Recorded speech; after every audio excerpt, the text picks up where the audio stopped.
akal. Pada poin ke-6 ini kita akan membahas tentang akal, yang dimana di poin-poin yang lalu kita membahas tentang jiwa dan nafsu.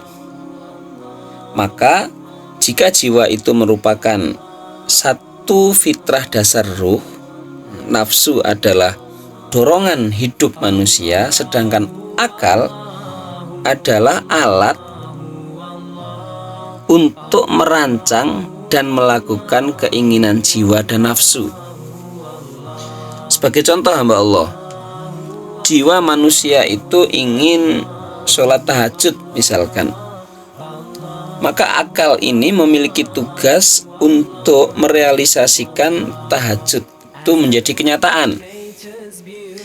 Misal akal sudah memiliki keinginan untuk bertahajud sejak jam 6 sore, maka akal akan berpikir nanti seluruh aktivitas itu harus sudah selesai jam 8 malam misalkan, karena jam 8 malam nanti sudah harus tidur. Kalau tidak tidur jam 8 malam, berkadang misalkan, maka jatuhnya kesiangan hamba Allah. Ketika kesiangan nggak bisa tahajud.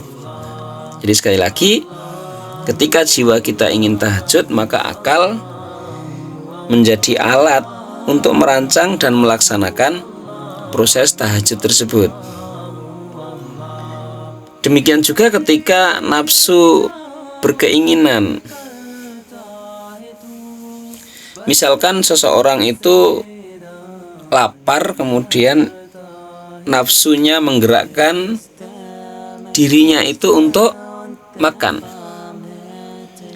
maka akal lah yang merancang bagaimana perut ini bisa terisi, hamba Allah yang dirahmati. Misal akal kita berpikir bagaimana mencari duit ya, di dalam rumah, kemudian duit itu kita gunakan untuk membeli makanan di warung misalnya, kemudian dimakan. Nah, itulah fungsi akal. Akal ini sifatnya netral, hamba Allah yang dirahmati. Akal manusia itu bisa menjadi buruk atau bisa menjadi baik, sangat tergantung oleh kejiwaan manusia itu sendiri.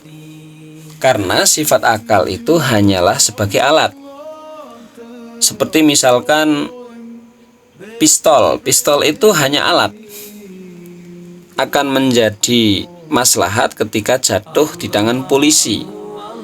Sebaliknya pistol ini akan menjadi madarat ketika jatuh di tangan penjahat. Contoh real di lapangan adalah ketika seseorang di sore hari jalan-jalan keliling kampung, kemudian secara tidak sengaja melihat ada mangga yang matang tuh di pinggir jalan, maka muncullah nafsu perut ingin memakan mangga tersebut gitu ya.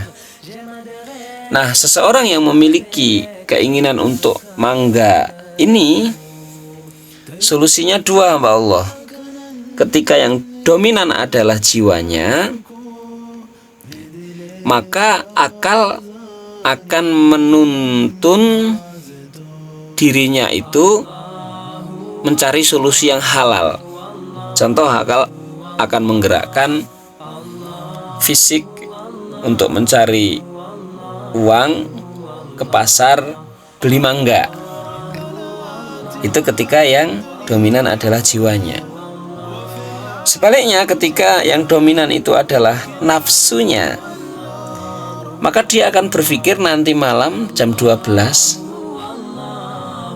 mangga itu akan saya curi misalnya. Maka akalnya harus mencari kayu yang panjang untuk nyengget misalnya. Nah, itulah akal.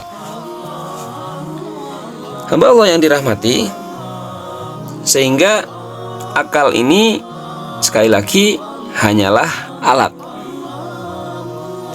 Tentu alat itu juga bermacam-macam. Ada alat yang canggih, ada alat yang tidak canggih. Akal juga demikian, ada akal yang pinter, ada akal yang tidak pinter, ada yang cerdas, ada yang tidak cerdas. Nah, fungsi akal ini sangat dipengaruhi oleh yang namanya ilmu, referensi. Semakin banyak ilmu yang dimasukkan ke dalam akal, maka akal manusia ini akan semakin kreatif. Misal ketika seseorang tidak memiliki ilmu mancing dan ilmu jaring, tentu ketika seseorang itu ingin menangkap ikan akan kesulitan, hamba Allah. Tetapi dengan adanya ilmu mancing, maka lebih mudah untuk menangkap ikan. Akan lebih mudah lagi ketika dia memiliki ilmu untuk menjaring. Apalagi kalau seseorang itu memiliki ilmu nyetrum misalnya, tentu ikan yang didapat akan jauh lebih banyak.